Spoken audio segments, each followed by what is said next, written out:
It's Monday, the 10th of October. My name's Juan Brown. You're watching the Blanco Lirio channel. And over the weekend, the pilot of this Maule gave us a very teachable moment while attempting a gravel bar departure on the historic Lake Sacandaga in upstate New York. There was only one minor injury. Let's check it out. We're not here to cast aspersions on this pilot. As we all know, when you get your private pilot's license, it's a license to learn. But sometimes the test comes before the lesson. And I want to emphasize this because I did a similar mistake when I was a brand new private pilot, 19 years old. I bent the prop and busted the gear on my 1942 Taylorcraft with a lesson. In that particular case, that was a lesson with density altitude out of Beckworth, California, in an overloaded aircraft.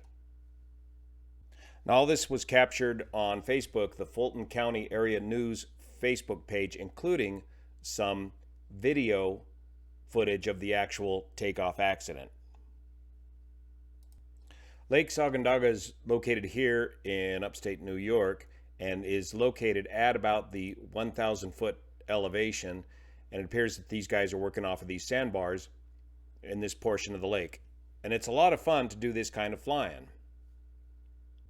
The aircraft involved in the accident is November 41510. It's a 1999 Maule MX-7, which is the 160 horse Maule. This is the smallest engine you can buy in a modern Maule aircraft.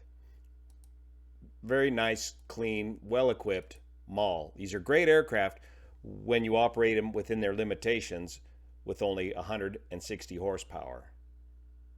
Some basic specs for the 160 horse Maule: they weigh in at about 1,370 to 1,470 pounds, and a takeoff distance with one pilot and a half tank of fuel, in other words, very lightweight, of 600 feet.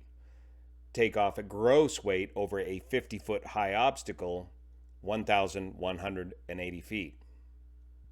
That's the 0320 160 horse Lycoming engine. We'll take a look at this first Facebook video by Sharon Suave, posted here on the Fulton County Area News. There's two Maules on the beach. The blue one's going to depart first, and then followed by the accident aircraft. And pay attention to the tone of the engine. Sounds like two healthy engines.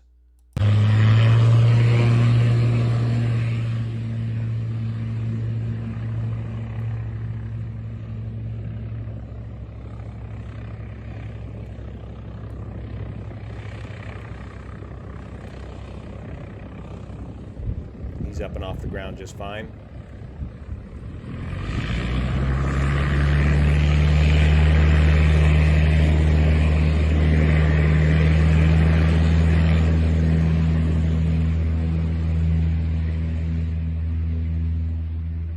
Looks like he's got some flaps in there at this point. Never quite gets the tail up.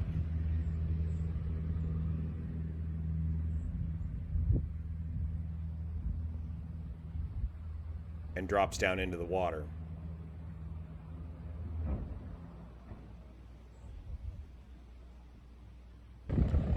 A couple of points. Looks like there's a little bit of runway left behind him here. And he's not holding the brakes and going for full power, releasing the brakes. And he's got this off camber bit.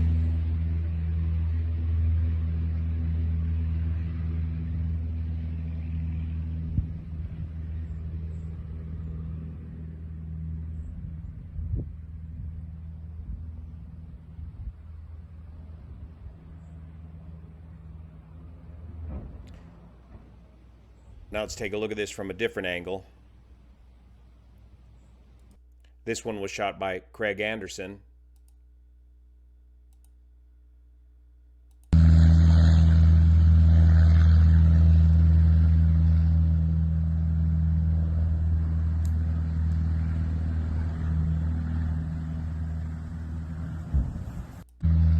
So off the end of the gravel bar, and then just dropped right down into the water.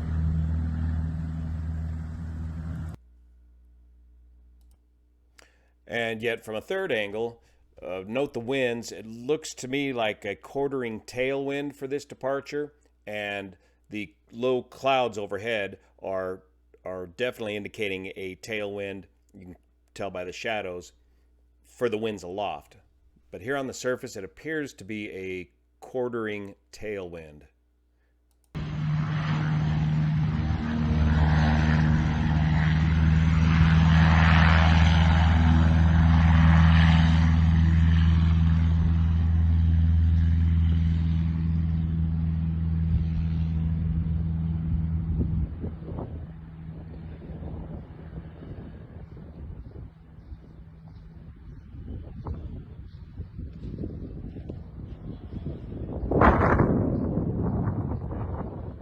Again, no injuries, 3 people, well, only 1 minor injury, 3 people on board the aircraft.